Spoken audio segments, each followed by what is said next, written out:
وقال النبي صلى الله عليه وسلم العلماء ورثة الأنبياء صدق الله العظيم. حاضرین مکرم، آج 23 رجب المرجب 1446 ہجری 24 جنوری سن 2025 بروز جمعۃ المبارک کا دن ہے۔ آج سے 2 دن بعد 26 جنوری ہوگی،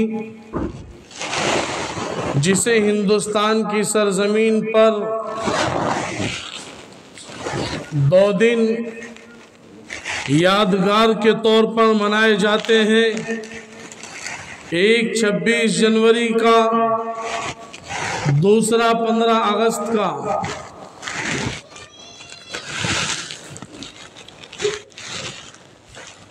ہمارا ملک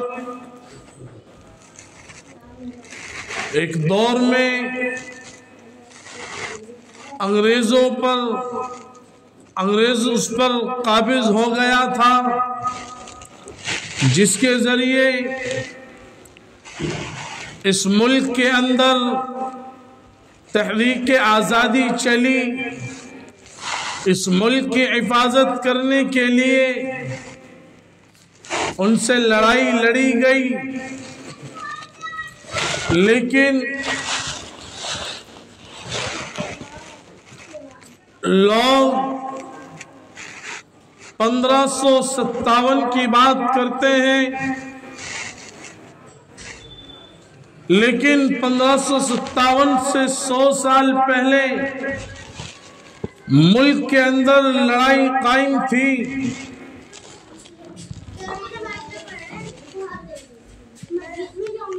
اس زمین پر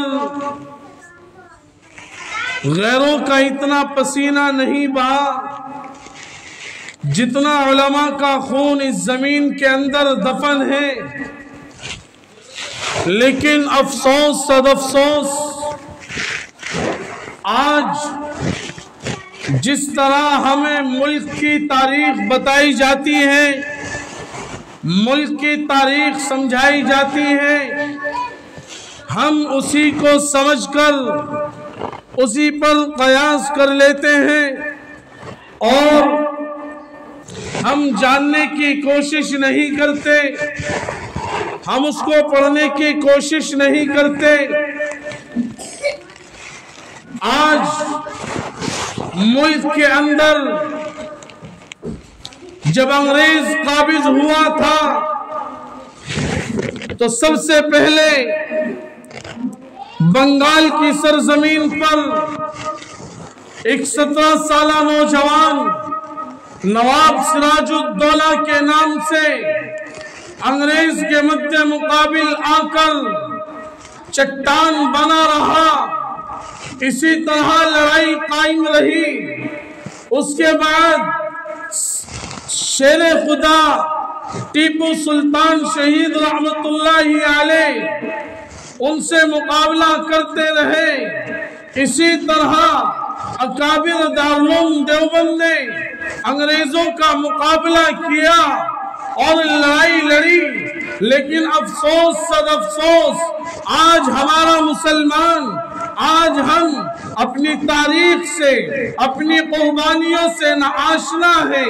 آج ہمیں جس طرح دوسروں نے ہندوستان کی تاریخ کو بتایا اور سمجھایا، لیکن میں بتاتا چلوں، جس دور میں ہمارے برادران وطن ہمارے ساتھ لڑائی میں شامل ہوئے تھے، اس سے 100 سال قبل مسلمان اس تحریک کو چلا رہے تھے، آزادی وطن کی لڑائی لڑ رہے تھے، علماء اپنی قربانی دے رہے تھے، اکابر اپنی قربانی دے رہے تھے، اپنے سپوتوں کو لے کر اس زمین کے لیے اپنا خون بہا رہے تھے۔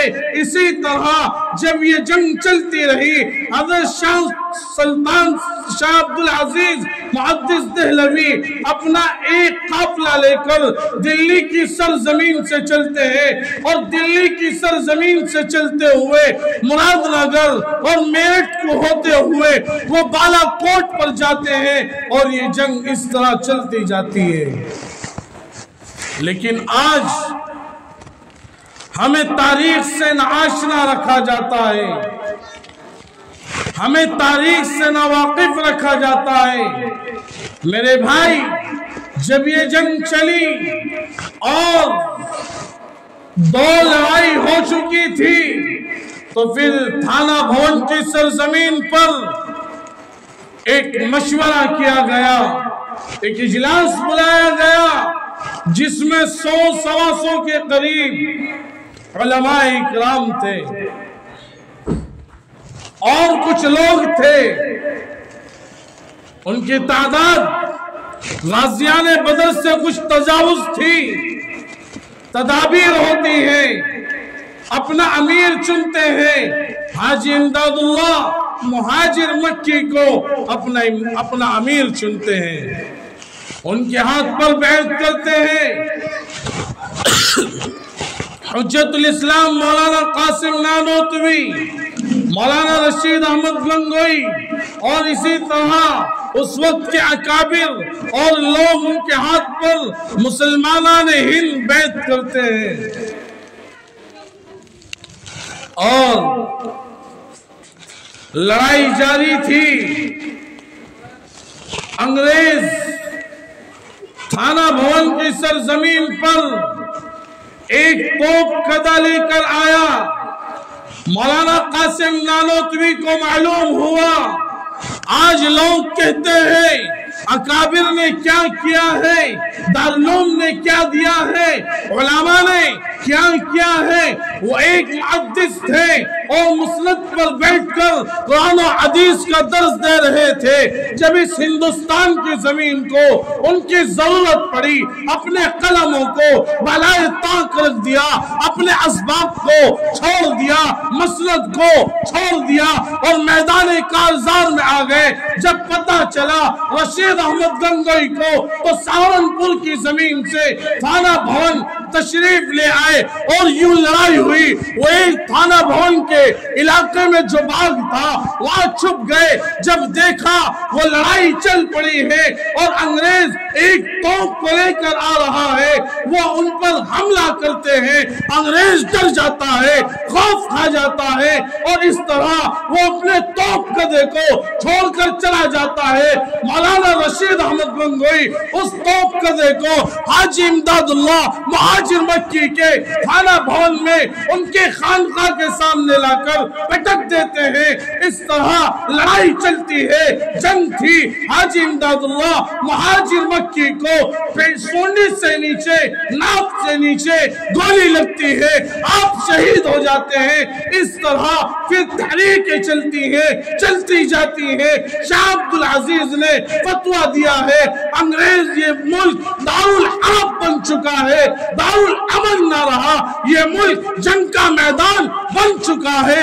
انگریز کے خلاف گھروں سے نکلنا مسلمان پر فرض ہے، انگریز کے خلاف علم بغاوت کو بلند کرنا مسلمان پر فرض ہے، ان کے خلاف جہاد کرنا مسلمانوں پر فرض ہے۔ اس طرح یہ جنگ چلی ہے اور وہ بالا کوٹ کی سرزمین پر گئے ہیں، انہیں وہاں ایک پنجابی نے شہید کر دیا ہے۔ تہجد کے وقت جب وہ لوگ سو رہے تھے، حملہ آور ہوتے ہیں اور ان کو تمام کو شہید کر دیتے ہیں۔ 1719 میں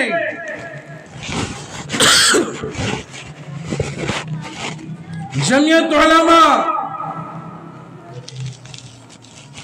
جب لوگوں کو یہ دکھا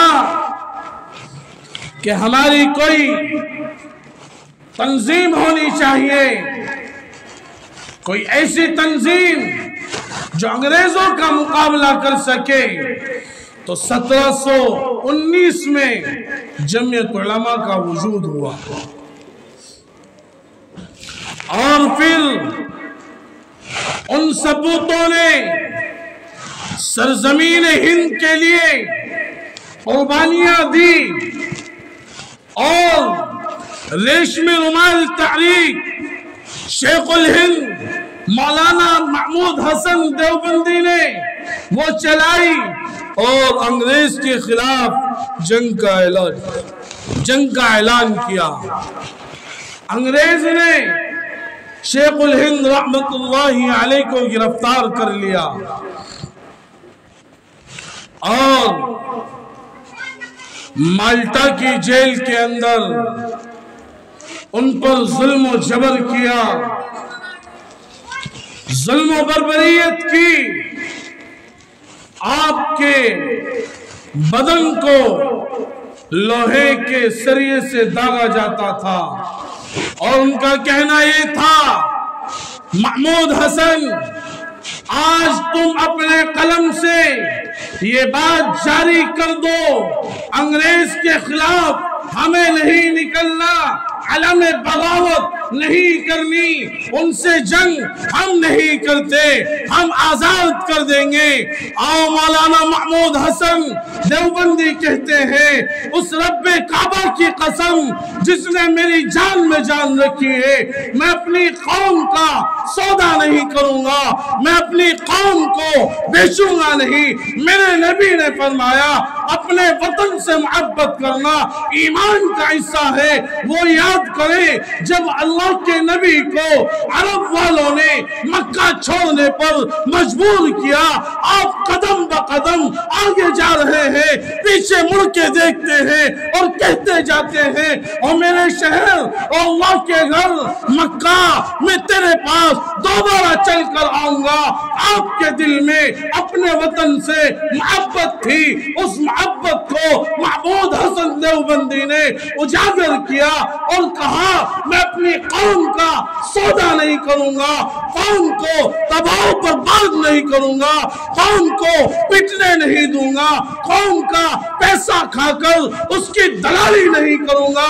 मेरे भाई अगर फिर आज हम बोलते हैं, आफतें आती हैं, मुसीबतें आती हैं, जबर टूटता है, आज हमारे समाज में हमारे माशरे में कितने हुक्मरान हैं, मुसलमान हैं, मुसलमान बने बैठे हैं, इस्लामी घरानों में पैदा हुए हैं, मुकबर बने हुए हैं, कौम की दलाली खा रहे हैं, कौम के एवज पैसा लेकर उनकी इज्जतों का नंगा नाच नचवा रहे हैं, ऐवान में बैठकर चुप्पी साधे हुए हैं। वो जब बोलते हैं उनका बाप उन्हें जब कहता है अब तुम्हें अपने बाप के लिए ज़बानें खोलनी है तो वो बोलते हैं मेरे भाई देखिए तो सही, केजरीवाल को गिरफ्तार किया गया, मुस्लिम हुक्मरान बाहर आ गए, आजम खान जेल में मौजूद है, कोई बोलने वाला नहीं, ये कौम का सौदा नहीं। और क्या है आज उनके पास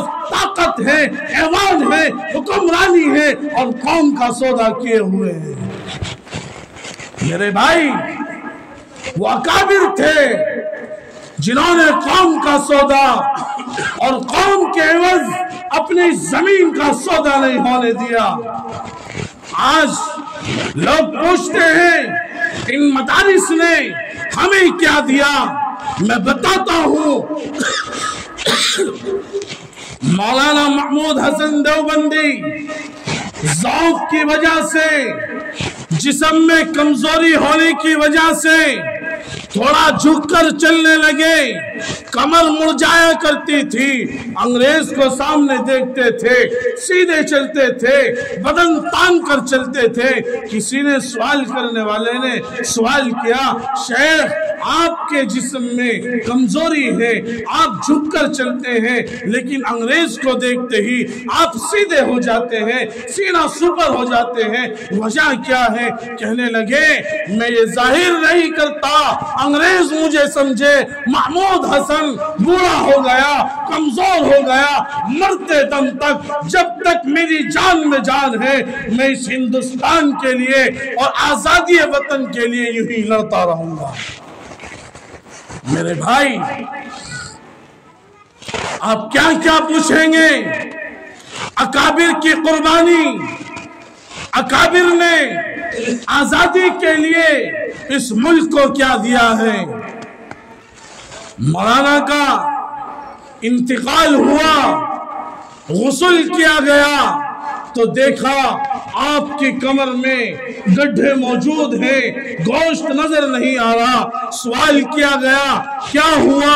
मौलाना शेखुल इस्लाम मौलाना हुसैन अहमद मदनी रोने लगे और कहने लगे मेरे शेख ने मना किया था, लेकिन मैं फिर भी बताता हूँ, जब अंग्रेज की कैद में थे वो ये कहता था अपनी कौम को छोड़ दे, इस हिंदुस्तान की जमीन के लिए आजादी की लड़ाई को बंद कर दे, हम तुझे आजाद कर देंगे, वरना यही तेरी अंजाम है।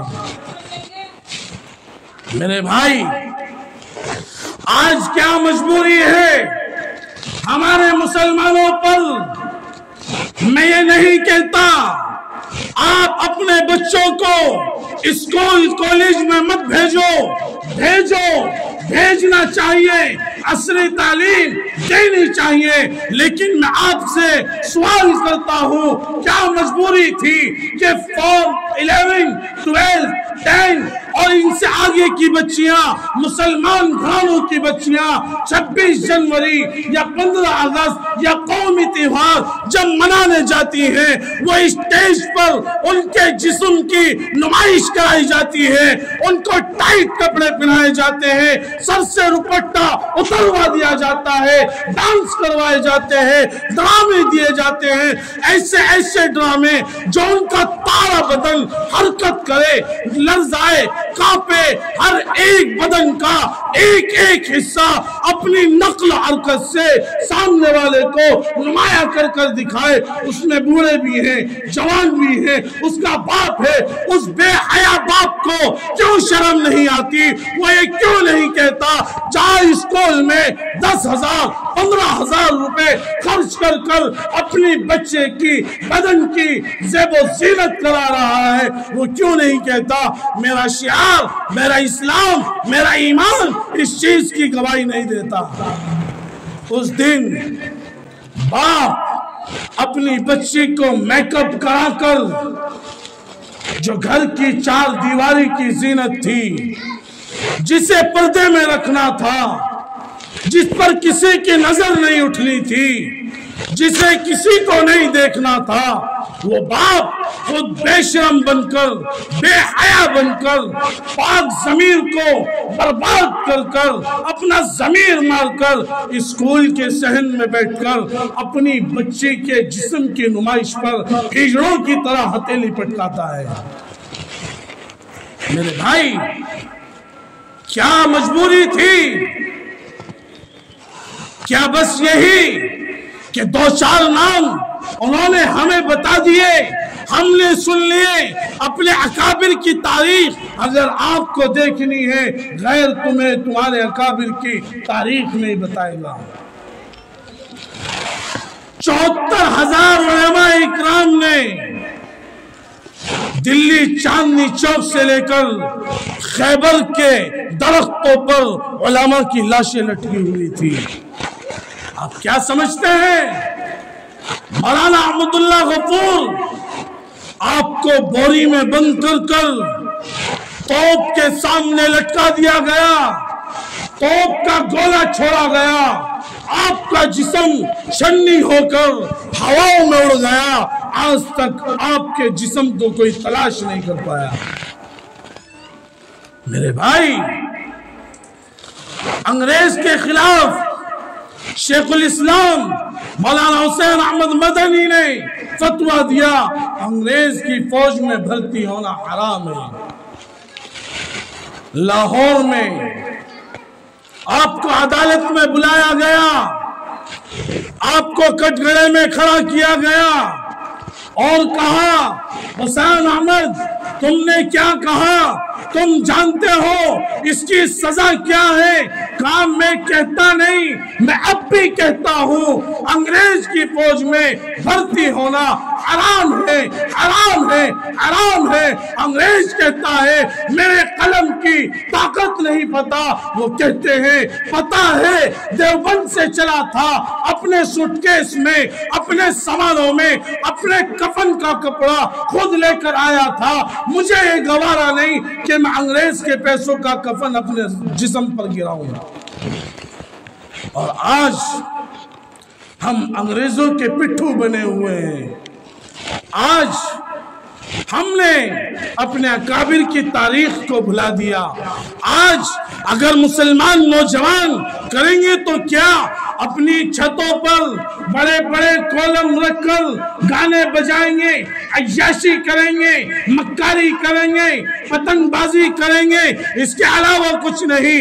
اگر ان سے پوچھا جائے تحریک آزادی کس نے چلائی، معلوم نہیں۔ ان سے پوچھا جائے مسلمانوں نے کب کب جنگ کی، معلوم نہیں۔ ان سے پوچھا جائے ٹیپو سلطان کون ہے، کہاں کے ہیں، معلوم نہیں۔ نواب سراج الدولہ کون ہے، معلوم نہیں۔ شاہ عبدالعزیز کون ہے، معلوم نہیں۔ مولانا حسین احمد مدنی کون ہے، معلوم نہیں۔ شیخ الہند کون ہے، معلوم نہیں۔ حاجی امداد اللہ مہاجر مکی کون ہے، معلوم نہیں۔ رشید احمد گنگوئی کون ہے، معلوم نہیں۔ مولانا رشید احمد گنگوئی، مولانا قاسم نوناتوی کون ہے، معلوم نہیں۔ میرے بھائی اگر آپ کو معلوم ہے تو یہی کہ جنہیں آپ کو انہوں نے بتا رکھا ہے کہ چندر شبھاس اور نیتا جی اور اشفاق اللہ خان اور دو ایک مسلمان نہرو جی، گاندھی جی اور یہ جی اور وہ جی، اور بس کیا 200 سال لڑائی چلنا کوئی گڈا گڑیا کا کھیل تھا؟ کیا تماشا تھا؟ کیا کوئی 2-4 منٹ یا 2-4 گھنٹوں یا 2-4 ہفتوں کا کام تھا؟ کیا اس میں جانے نہیں کھپی جب انہوں نے اپنے 10 سپوتوں کے نام گنوائے، تمہارے 3 کے نام گنوائے؟ کیا یہ 13 لوگوں کا کام تھا 200 سال جنگ کری؟ آج ہم بھی اس چیز کو دیکھنا نہیں چاہتے، پڑھنا نہیں چاہتے۔ اور سنیں، مہاتما گاندھی کو راز پتا اور مہاتما کا لقب کس نے دیا تھا بتائیں؟ آپ کی عمر ہر ایک کی 20 سال سے تجاوز ہے، بہت سو نے لڑائی دیکھی۔ بتاؤ، میں اس مسجد سے آپ سے پوچھتا ہوں، محلے سے پوچھتا ہوں، بستی سے پوچھتا ہوں، گاندھی کو مہاتما کا لقب کس نے دیا تھا؟ گاندھی کو مہاتما کا لقب دینے والے یہ علماء اکرام تھے۔ جب مولانا محمود حسن دیوبندی جیل سے رہا ہوئے اور بمبئی کی سرزمین کالی کٹ پر آپ اترے، آپ کو رہا کیا گیا، تو وہاں گاندھی جی سے ملاقات کرائی اور کہا یہ بہت اچھے آدمی ہیں، ہمارا ساتھ دینا چاہتے ہیں، ہمارا یہ کرنا چاہتے ہیں۔ جب مولانا شیخ الہند نے انہیں مہاتما کا لقب دیا تھا۔ اور سنو، گاندھی جی کو اس ملک کا دورہ کرانے والے اپنے پیسوں پر گاندھی جی نہیں تھے، کوئی ہندو تنظیم نہیں تھی، کوئی ہندو لیڈر نہیں تھا، خود یہ مسلمان تھے جنہوں نے گاندھی جی کو پورے ملک کا دورہ کرایا تھا۔ وہ کارنامہ جمعیت علماء ہند نے انجام دیا تھا، اپنے پیسوں پر، اپنے خرچ پر جمعیت علماء نے گاندھی جی کو پورے ملک کا دورہ کرایا تھا۔ مسلمانوں، آج ہم اپنے علماء کی تاریخ، اپنے بزرگوں کی تاریخ، ان کی قربانیاں بھلائے ہوئے ہیں۔ بس ہمیں یہ معلوم ہے کہ 26 جنوری 15 اگست 2 دن ہیں، ہندوستان میں ایک جمہوری ملک بنا تھا، ایک دن آزاد ہوا تھا، انہیں منانے ہیں۔ झंडा सलामी होनी है, झंडा फहराया जाएगा और हमें उसमें हथेली पटकानी है और लोगों के पीछे चलना है। कोई कह दे, हमें कोई पागल बना दे, बाइकों पर चलना है, जान का खतरा नहीं, होदम मचाना है, पागल बनना है, बेवकूफ बनना है, फला नेताजी के पीछे चलना है, नेताजी की वाह वाह करानी है, उनकी वाह वाह लूटनी है। जिस नेताजी की वाह वाह करानी है, अगर तुम ये बातें उस नेताजी से पूछो, वो भी आपको अपनों का तारुफ नहीं करा पाएगा, वो भी अपने बापों का तारुफ कराएगा। वो भी यही कहेगा बापूजी ने यूं किया, बापूजी ने यूं किया। वो ये नहीं कहेगा शेखुल हिंद कौन थे, शेखुल इस्लाम कौन थे, वो नहीं जानेगा। और हम वाह वाह लुटवा रहे हैं, पिट रहे हैं, मुकदमे करा रहे हैं, गाड़ियों को पकड़वा रहे हैं, जानों से खेल रहे हैं, और फिर भी इतना सब कुछ करने के बाद हम अपनी तारीख से नाआशना हैं, हम अपनी तारीख को भुला बैठे हैं। हमें फिर उस दिन के लिए पता है सरकारी छुट्टी है, काम पर नहीं जाना, अपने घरों की छतों पर रहकर वो काम करना है जिस काम में सरासर गुनाह है। मेरे भाई, आप ये दिन मनाएं और कौमी त्योहार के नाम पर मनाएं और उलमा का मुताला करें और हिंदुस्तान की आज़ादी का मुताला करें और उसके लिए आप किताबों का मुताला करें और देखिए हमारे अकाबिर की कुर्बानी, हमारे अकाबिर की ईमानदारी, हमारे अकाबिर का तसव्वुफ, हमारे अकाबिर का अल्लाह से डरना कि हमने किसी के नाम नहीं छुपाए, हमने सबके नाम बताए और उन्होंने हमारे नाम छुपाए हैं। आप बहुत सारे लोग स्कूल कॉलेजेस में गए होंगे और वहाँ की 15 अगस्त 26 जनवरी मनाई होंगी, आज वहाँ हमारे इतना जिक्र नहीं हुआ होगा। हमें चाहिए हमारे इलाकों में जहाँ कहीं भी 26 जनवरी 15 अगस्त के उन्वान से मजलिस मुनाकिद हो, हम वहाँ जाएं, अपने उलमा की कुर्बानी सुने, अपने उलमा के बारे में सुने, पढ़ें, देखें क्या सच है, क्या झूठ है और क्या हमारे साथ हो रहा है और क्या हमें इस दुनिया में रहकर, इस मुल्क में रहकर, इस ऐसे जलते हुए जब मुल्क आग के अंगारों पर खड़ा हुआ है, हमें क्या करना है, किसका साथ देना है, किसकी बात माननी है और क्या हमें इस मुल्क के लिए कुर्बानी देनी है। मेरे भाई, दूसरों का इतना पसीना नहीं बहाया गया जितना हमारे अकाबिर, हमारे बड़ों का इस मिट्टी के अंदर खून दफन है। और बिरादरान वतन तो 1 सदी बाद हमारा साथ देने आए थे, 1 सदी हमने अकेलों ने जंग लड़ी है। वक्त की किल्लत है, वरना अगर हिंदुस्तान की तारीख बताई जाए तो शायद असल के वक्त भी पूरी ना हो और उससे कहीं आगे चलकर रात के हिस्से को छू जाए। इंशाअल्लाह आगे मौका रहा 15 अगस्त के उन्वान से इंशाअल्लाह फिर गुफ्तगू करूँगा, या बीच में कोई मौका रहा बस इतना ही कहूँगा कि हमें चाहिए उस दिन हम अपने अकाबिर की कुर्बानियों को याद रखें और उनकी कुर्बानी को अपने दिलों में जगह देकर उनके लिए इसाले सवाब करें। ये तमाम हुड़दंगबाजी, अय्याशी, मक्कारी के रास्ते छोड़कर अपने घर में रहें। आपकी जानें बहुत प्यारी हैं, आप अपने माँ बाप को बहुत अजीज हैं, आप जिस तरह भी हैं अपने घरों में रहें और अपने अकाबिर की तारीख को सुनने के लिए मदारिस का रुख करें जहाँ इन उन्वान से प्रोग्राम हो। और इससे बढ़कर हमें चाहिए हम अपने अकाबिर को पढ़ें, उनकी तारीख को पढ़ें, उन्हें देखें उन्होंने क्या कुर्बानी दी। अल्लाह तबारक व तआला हमें हर चीज़ का कदरदान बनाए। व आखिरु दावाना अनिल हम्दुलिल्लाहि रब्बिल आलमीन। भाई सुन्नतें पढ़ रहे हैं।